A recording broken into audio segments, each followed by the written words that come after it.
RNCP ou RS, je vois beaucoup de choses tourner, beaucoup de dirigeants d'organismes de formation qui se plantent complètement sur ces notions. Mon objectif, c'est qu'à la fin de cette vidéo, vous compreniez enfin quelle est la différence entre une certification RNCP et une certification RS. Si vous n'êtes pas convaincu que c'est utile de savoir ça, croyez-moi, c'est beaucoup plus important qu'il n'y paraît de comprendre vraiment ces deux notions parce que ça peut vous coûter littéralement votre société, vous coûter littéralement votre organisme de formation. Donc rentrons directement dans le vif du sujet. Pour comprendre ce terme, RNCP, ça veut simplement dire le répertoire national des certifications professionnelles et RS, ça veut dire le registre spécifique. Le RNCP, c'est des certifications métiers, en fait, c'est un petit peu comme des diplômes, donc il y a différents niveaux, niveau 1, niveau 2, niveau 3, niveau 4, niveau 5, et en fait, c'est des certifications qui attestent de votre capacité professionnelle à exercer un métier ou à en tout cas connaître ce métier-là. Donc on atteste vraiment des compétences professionnelles et on est sur une formation métier, ce qui va être très important pour la suite. Là où pour le registre spécifique, c'est une certification qui couvre toutes les compétences transversales, jugées importantes, innovantes, jugées utiles par l'institution qui est France Compétences. Et donc que ce soit un RNCP ou un RS, c'est la manière dont on les appelle plus couramment dans le secteur, c'est quoi qu'il arrive géré par France Compétences. Une fois qu'on a compris ça, qu'est-ce que ça change pour notre organisme de formation? Je vous prends un exemple, vous êtes un centre de formation par apprentissage, vous ne pouvez pas former par apprentissage sur des RS. Pourquoi? Parce que vous n'allez pas former quelqu'un pendant un an sur la maîtrise d'Excel par exemple. Parce que savoir utiliser l'outil Excel, c'est important certes, mais ce n'est pas un métier. Là où à l'inverse, par exemple, vous allez former un négociateur technico-commercial, donc une personne qui arrive à ramener des deals à des entreprises. Et donc là, on est sur un vrai métier, c'est un métier de négociateur technico-commercial. Et c'est important également parce que vous ne pouvez pas former pendant seulement 20 heures, par exemple, une personne au métier de négociateur technico-commercial. Vous vous rendez bien compte que lorsque vous apprenez un métier à quelqu'un, il faudra évidemment bien plus d'heures de formation. Et ça, c'est une subtilité que peu de personnes maîtrisent et j'ai vu énormément d'organismes de formation avoir des contrôles, des redressements, avoir des interdictions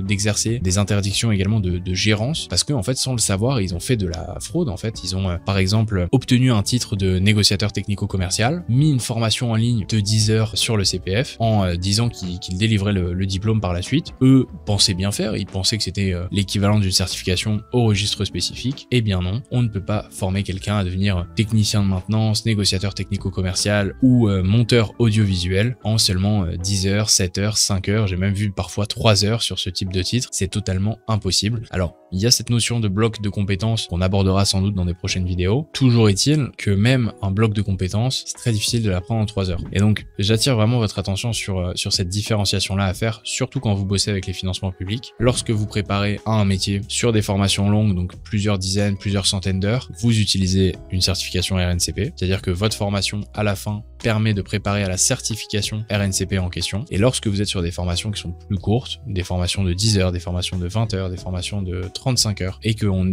touche au domaine des compétences transversales, marketing, langue, logiciel, tout ce qui est formation digitale de courte durée, etc. Là, on va plus s'orienter vers des certifications RS et à la préparation, en fait, à l'obtention de ces certifications. Bah, écoutez, c'est un petit peu tout ce que j'avais à dire sur ces RNCP et RS. Si vous avez des questions, évidemment, l'espace commentaire est libre. Vous avez également le numéro WhatsApp si vous souhaitez être accompagné sur ces sujets. Le numéro est en description, vous pouvez me contacter, soit moi, soit un membre de mon équipe, on vous répondra en moins de 24 heures. Je vous invite à liker la vidéo et à vous abonner. Et puis on se dit à très vite pour une nouvelle vidéo.